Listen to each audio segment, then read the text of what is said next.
Пред на 1 мај, денот на трудот на работникот, повторно малку околу работникот, но од страна на заштита на работното место. Дискутираме со господин Милан Петковски, кој што доаѓа од Македонското здружение за заштита при работа, бидејќи се оваа недела се одбележува Светскиот ден на заштита при работа. Добро утро и добро дојдовте. Добро утро, добро најдов. Драго ми што сте тука, ова е една неисцрпна тема, која што нели може да генерира различни проблеми, да посочува кога става збор за она што се случува, збориме за кај нас во Македонија. Што вели статистиката, дали се зголемо или намалува бројот на несреќи на работното место? Не стоиме добро. Се зголемува. Иако во споредба со минатата година имавме околу 6,2% зголемени несреќи на работа со смртен исход. Исто така вредно е да се напомене дека тие се околу 30-тина. 30-тина луѓе загина на работните места, 30-тина семејства се зацрнија. Но од друга страна имаме и армија на луѓе кои потешко се повредија, кои според информациите на Државниот трудов инспекторат бројат некаде околу 1508 луѓе. Тоа во споредба со претходната година, барем според мините статистики, зборува некаде зголемување околу 47%. Кога ќе видите дека имаме толку луѓе кои се повредуваат на работните места, кои гинат на работните места, не може да кажете дека темава не заслужува доволно или не е доволно посветена во држава за да дојдеме во ситуација да сватиме од што не гине народот, од што не се разболува народот. Кои се најчестите причини за несреќи на работните места? Често пати, ако ме прашавте, ако го цитирав извештав, ќе дојдовме во ситуација да ви зборувам дека тоа се човечки грешки, тоа се невнимание, тоа се услови за работа и така натаму. Но она што ми смета веќе во последните, можеби 5 години, па можеби и повеќе, е делот на нашата неанализа на несреќите на работното место. Како држава ние не правиме напори да ги изанализираме причините кои довеле до несреќи, кои биле со потежок или полесен или со евентуално професионално заболување на работното место, не да Боже смрт на работното место. Не правиме ништо да ја разбереме, да го разбереме механизмот зошто се случуваат несреќите. Едноставно ги констатираме, едноставно доаѓаме во ситуација дека соопштуваме бројки и се завршува на тоа. Да следната година бидеме осудени истите несреќи на работа да ги повториме. Во какви услови работат работниците кај нас? Па ако гледате дека огромна армија на остручени луѓе заминуваат од Македонија, тоа мислам самото прашање одговара, тоа е самиот одговор е веќе даден. Но она што всушност не смеам и не можам да ги ставам сите во еден кош е дека имаме и добри работодавачи, имаме и добри работни места, но тие се многу поретки отколку она што го имаме како негативна пракса. Затоа и реков, можеби она што всушност фали или му фали на македонскиот менаџер е делот кај што би научил зошто се случуваат несреќите на работното место, зашто работната средина не е оптимална за да му овозможи на тој вработен да биде оптимален работник. Ги спомнавме работодавачите, следното прашање околу тоа дали доволно се грижат за здравјето и за безбедноста на работното место на своите вработени. Па добро, тие се обврзани со самиот закон за безбедност и здравје при работа и она што всушност би го предожило дека покрај нивната обврска најчесто например завршуваат во една би рекол комична ситуација дека побаруваат да биде направено она што законот го побарува, но од страна на она што инспекторот би го побарал. Че тоа купче хартија да се представи дека има проценка на ризика, кој е тоа да кажеме некоја си формална обука за безбедност и здравје при работа, кој е тоа некоја си периодичен преглед на вработените за нивното здравје да се види како влијае работната средина, тогаш ќе се напласти тоа купче со хартија и кој ќе дојде инспекторот да биде се под. Безбедност и здравјето при работа не е купчето хартија, не е статистиката која ви ја соопштувам. Таа многу повеќе е онаа превентивна култура која треба да заживее во нашите глави, која треба да овозможи да ние безбедно отидеме и се вратиме на работните места. Едноставно не сме на планета да работиме, него работиме за да живееме. Кои работниците се да кажеме се најзагрозени? Ние веќе скоро секој лето слушаме кога ќе се дигнат температурите на 35 степен, гадежните работници да не работат од до во текот на денот, тука се разбира рударите, па потоа бремените жени без разлика на професијата и слично. Ако би требало да ги, според извештаите кои ние ги изготвуваме, да ја одредиме на најризична работна група, тогаш би биле секако земјоделците. Тие се невидливи работници кои, особено заради тоа што не се здружени во некои си компании поголеми, па да се грижи работодавецот, најчесто се индивидуалци, семејства кои произведуваат и на тој начин ги создаваат тие микропредпријатија. Тие највеќе се повредуваат и највеќе гинат во Македонија. По нив следат градежниците, понатаму следат во преработувачката индустрија, во црната металургија и натаму. Но она што сакам исто да го потенцираме, дека имаме цели области кои ние воопшто не ги третираме. Например, транспортот. Никој не го есапи дека всушност и таму се случуваат несреќи на работното место. Никој не оди подлабоко во анализа дека кабината, транспортната кабина на еден возач на камионче е неговата канцеларија. Никој не вика дека возилото, таксито возило е канцеларија на возачот, на таксистот. Едноставно имаме некоја си чудна филозофија дека во земјава дека некои работи едноставно ги бутаме на страна и не се обидуваме да ја согледаме целокупната слика, не заради друго, него заради тоа што секоја повреда во Македонија резултира со губење на средства. Дали било тоа смртна, дали било тоа потешка, дали било полесна, дали било професионално заболување. И ако треба да ги цитирам за појасно не биде на луѓето колку тоа не чини, тогаш ќе ги цитирам меѓународната организација на трудот, која вика дека земји како нашата некаде губат во просек 4% од БДП на годишно ниво.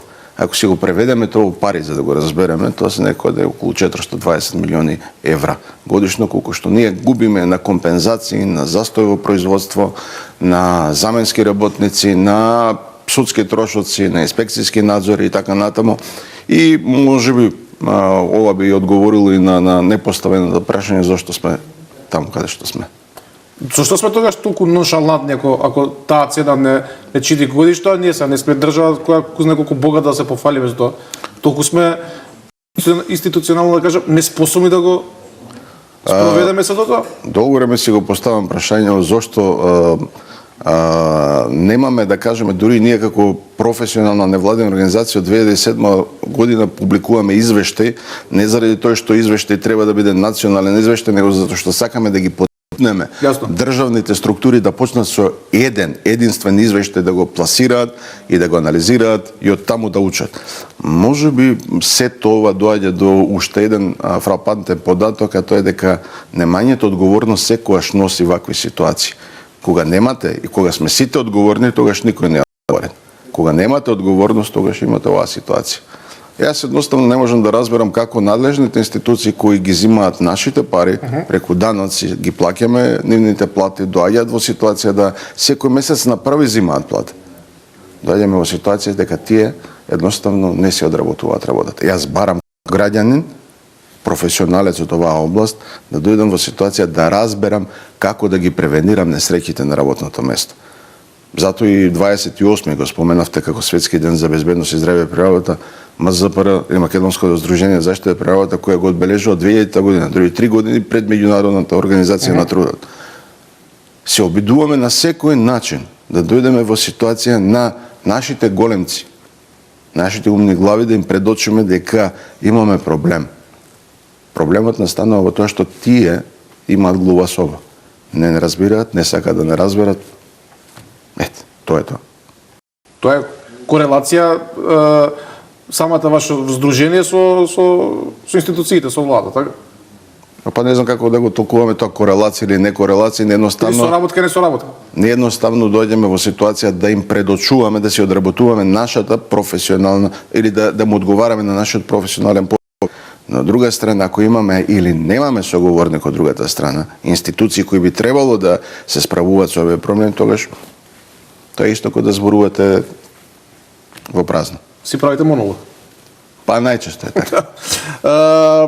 Ќе го споменам законот за безбедност и здравје при работа. Колку се почитува?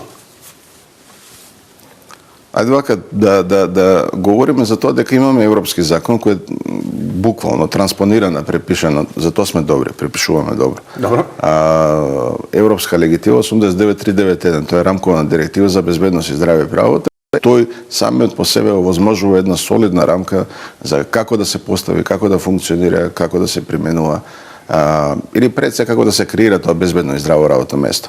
Проблемот настанува во спроведувањето, кога ви предлочив дека е најчесто, например, работодавачите помислуваат и работат на тоа да продуцираат документи кои што у суштина ќе ги имаат само заради инспекцијски надзор, тоа ќе дојдеме во ситуација дека самите тие не ја сватиле пораката тука. Дека секој здрав работник може да ти донесе додадена вредност. Болниот работник има само една желба, да оздрави. Кај се тука инспекцијските служби? Си ја вршат работата како што треба? Или Имавме, да кажеме, бројна соработка со нив за пред се да видиме како да ја зголемиме нивниот капацитет, како инспекцијски надзор. Оние што се контролниот механизам кој во име на државата прават спроведување на или контролираат спроведување на законот.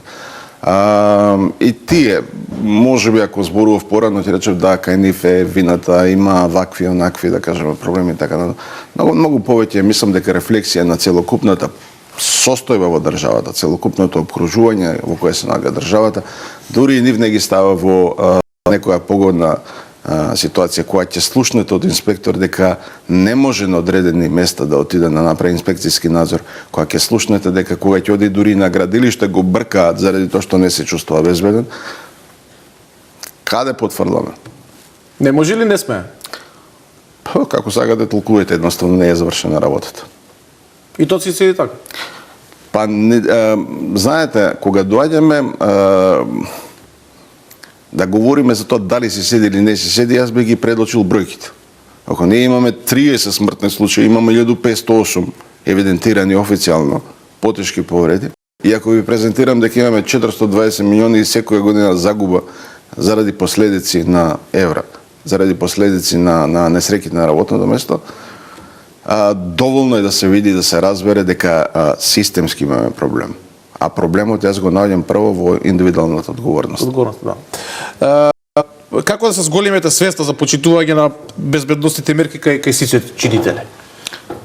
Па не мора да измислуваме топла вода, едноставно доволно е да и ги предлучуваме овие параметри, овие факти, да ги предлучуваме дека секој од нас е губитник доколку всушност не почне умно да делува.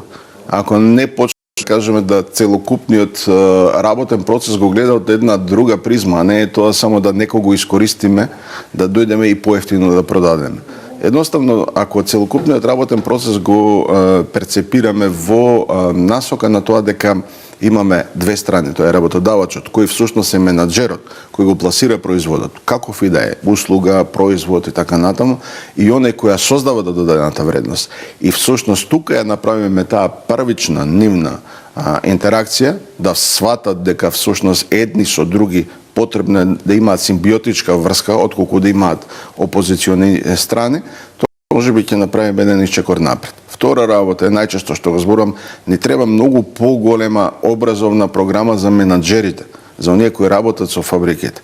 Не заради тоа што тие не се доволно кадарни да се одработат својата микросредина, него многу повеќе да го сватат целокупниот процес, кој што често пати, ако ги слушнете дури оние кои работат во меѓународни компании, за разлика кој ќе го споредат работата со националните компании, зборуваат дека на сосема друго ниво е поставен целокупниот работен процес. Едноставно се знае кој за што е, се знае кога треба да се сработи и врз основа на што ќе биде оценуван. Ако ние не доведеме систем кој што ќе го оценува најнискиот индивидуалецот кој работи на одредени работни места и тоа не го каскадираме преку тие негови клучни индикатори на делување, key performance indicators, тогаш ќе дојдеме во ситуација дека па може и да не ја завршиш работата. Утре, остави за утре и така натаму. Сето тоа е врзано. Не е едноставно да го истретираме во 15 минути, тоа е процес, тоа е индивидуално скенирање на работите во микросредината, но многу повеќе е пристапот. Каков ние имаме пристап кон работата. Околу значењето на овој ден, зошто е важен? Па заради тоа што ви го зборував, 28 април е битен за да сватиме или се подсетиме така и оригинално е започнато дека луѓе не гинат на работните места. Кога ќе станеме свесни дека гинат, тогаш ќе се свртиме околу себе и ќе речеме па дали познаваме некој таков кој загинал и потешко се повредил. Кога веќе тоа ќе го направиме, ќе сватиме дека можеби утре нас ќе не се деси тоа. Можеби ќе не се случи нешто што всушност ќе ги зацрни нашите. Се обидуваме на секој начин да делуваме, преку креирање на мултимедијални содржинија, преку комуникација, преку учество на вакви интерактивни емисии, се со цел да дојдеме во ситуација да сватиме сите сме дел од ород. Колку добро го играме, тоа значи колку добро ние индивидуално се движиме сите заедно. Да. Сите сме работници, дали сите работиме, така заради тоа. Да, без разлика. Без заради тоа. Знаете, кога ќе дојдеме јас не велам дека сите сме еднакви во своите нели интелектуални, стручни, професионални така на капацитет. Но она што го веламе дека вистинските луѓе потребно е да бидат на вистински места. Да не го има оној К-15 скечот каде што султанот ги наместува сите оние што си докторе, ти ќе бидеш за војска, ти од војска ти ќе бидеш за лекар и така натаму. Тоа го правиме во земјава. Ние немаме стручни лица кои всушност ја одработуваат професијата, него имаме најчесто некои заталкани луѓе кои допрва учат како да ги наше дете ќе научи. Да, знаеме на каков начин дошле таму, да. Накратко минута и пол, улогата и значењето тука во сето тоа на самото здружение за заштита природа. Па постоиме повеќе, значи 67 е формирано здружението, значи повеќе од 50 години функционира. Имаме мноштво работи направено, вклучувајќи го тоа, можеби од најголемите, барем за нас, е создавањето, започнувањето на додипломските и постдипломските студии на повеќе веќе универзитети низ Македонија. Она што исклучително не прави горди е дека од една навидум бенигна ситуација, а тоа е безбедноста и здравјето работа, успеавме да го направиме као на некој начин задолжение за секој од работодавачите, на секој вработените. Се повеќе вработени прашуваат какви се моите права, кои се моите права и така натаму, но исклучително горд сум на дури нашето активно учество во креирањето на онаа законска рамка за која ви зборував, а тоа е Законот за безбедност и здравје при работа. Во процедура е нова верзија на истиот. Подзаконски акти, целиот онај корпус на елементи кои би требало да го уреди системот на превенција, системот на безбедна и здрава работна средина. Благодарам многу за гостувањето. Благодарам и на вас. Да се гледаме почесто, не само за 28 или 29 април. Да се гледаме зубаво. Да. Се гледаме зубаво. Овие работи кога зборувам за статистиката, најчесто ме стават во една многу по тмурна атмосфера, колку што би сакал да зборувам. Мојата професија не се бројките. Мојата професија е создавањето на таа пријатна, безбедна и здрава работна средина. Благодарам уште еднаш.